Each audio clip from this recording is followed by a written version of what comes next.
আচ্ছা, আপনারা একটু দেখেন, স্ক্রিনে দেখতে পারতেছেন। গল্পটা হচ্ছে এই যে ভালোবাসা, বিশ্বাসঘাতকতা, সাইবার অপার পার্ট 2। এই গল্পটা একটু দেখেন, মনোযোগ, সবাই মনোযোগ দেন। ঢাকার একটি নামকরা সফটওয়্যার কোম্পানিতে কাজ করতো আরিফ। একটা নামকরা সফটওয়্যার কোম্পানিতে সে কাজ করতো।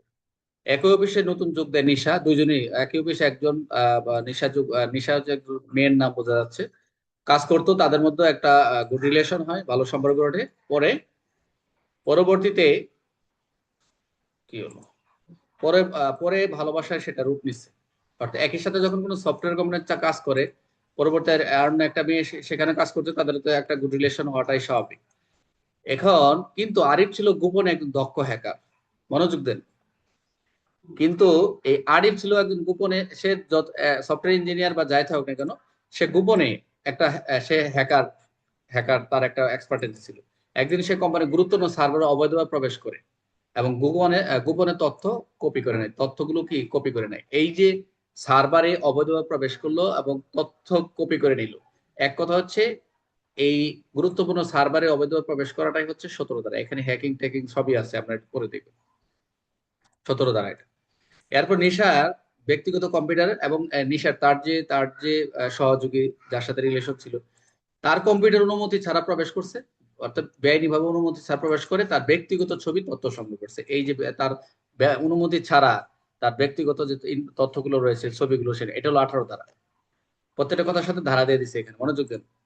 অনুমতি ছাড়া প্রবেশ করছে, সেটা 18 ধারা। একদিন তাদের মধ্যে আবার কি হলো, এই নেশা এবং আর ঝগড়া হলো। আর এই প্রতিশোধ নিতে কোম্পানির সিস্টেম, ভাইরাস, ডাটা নেটওয়ার্ক ক্ষতি করছে। এই যে আমি বলছি যে ক্ষতি সাধন, তাদের মধ্যে যখন তাদের কোয়ালিং হলো বা তাদের মধ্যে কোনো মনোমালিন্য হলো, তাদের প্রতিশোধে কোম্পানির সিস্টেম ভাইরাস ঢুকাই দিয়ে ডাটা ও নেটওয়ার্কের ক্ষতি সাধন করছে। এটা হচ্ছে 19 দ্বারা। আচ্ছা, এরপর কিছু সে কি করছে ওখানে, আহ,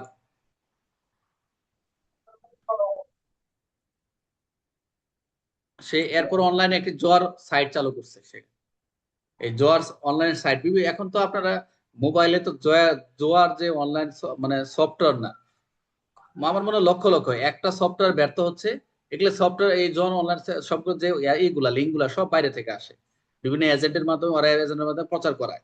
100, 150, 200, মানে একেবারেই এরা কোনো মতো, ওদের দেশে তো এই ধরনের লিঙ্ক তৈরি করা তো কয়েক ডলারের ব্যাপার। বাংলাদেশে এগুলো তো কেউ তৈরি করতে পারে না, পারে এখনো হ্যাকার অনেক রয়েছে, করতেছে। তো ওকে ওই দেশে করা খুবই খুবই ইজি। এই সাইট চালু করছে।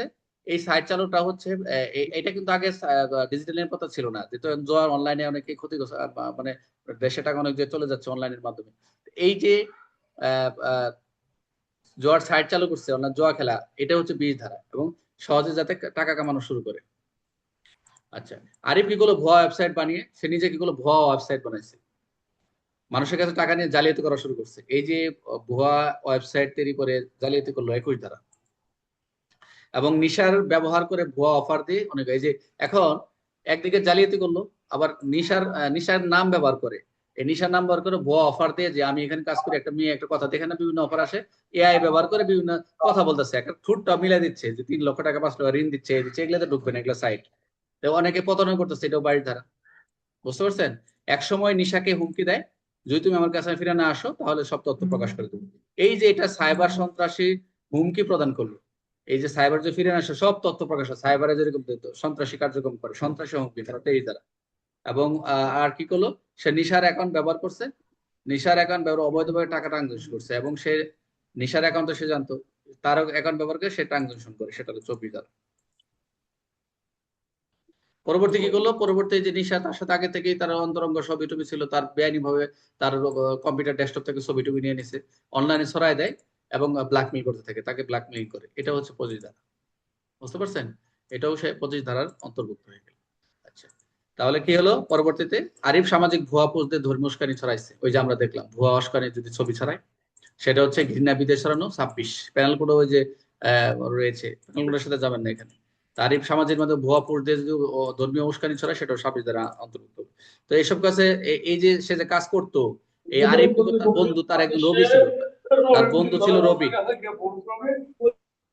ছিল রবি, রবি তাকে সাহায্য করছিল। যে আমরা জানি সাহায্য সহযোগিতা করলে সেটা কত, 27 দ্বারা সফটওয়্যার সাহায্য করছে, তথ্য দিয়ে সাহায্য করছে, 27। পরে পুলিশ তদন্ত শুরু করলে আরিফ নিজেকে বাঁচাতে অন্য একজন কর্মচারী মিথ্যা অভিযোগ করে। সে কি করছে, স্টপিড কি করলো, সে আরিফ কি করছে, সে নিজেকে বাঁচানোর জন্য অন্য একজন ব্যক্তির বিরুদ্ধে কর্মচারী, যে আমি এগুলো করি নাই, অন্য একটা কর্মচারী করছে, তার বিরুদ্ধে মিথ্যা মামলা করছে এই 28 ধারা। কিন্তু তদন্তে জানা যায় কিছু অসাধু কর্মকর্তা এর সাথে জড়িত ছিল। পরে কোম্পানির মাধ্যমে এটা, কোম্পানির মাধ্যমে যদি কোনো কেউ জড়িত থাকে সেটা 29 ধারায় আসবে, কোম্পানির মাধ্যমে যদি কেউ অপরাধ করে।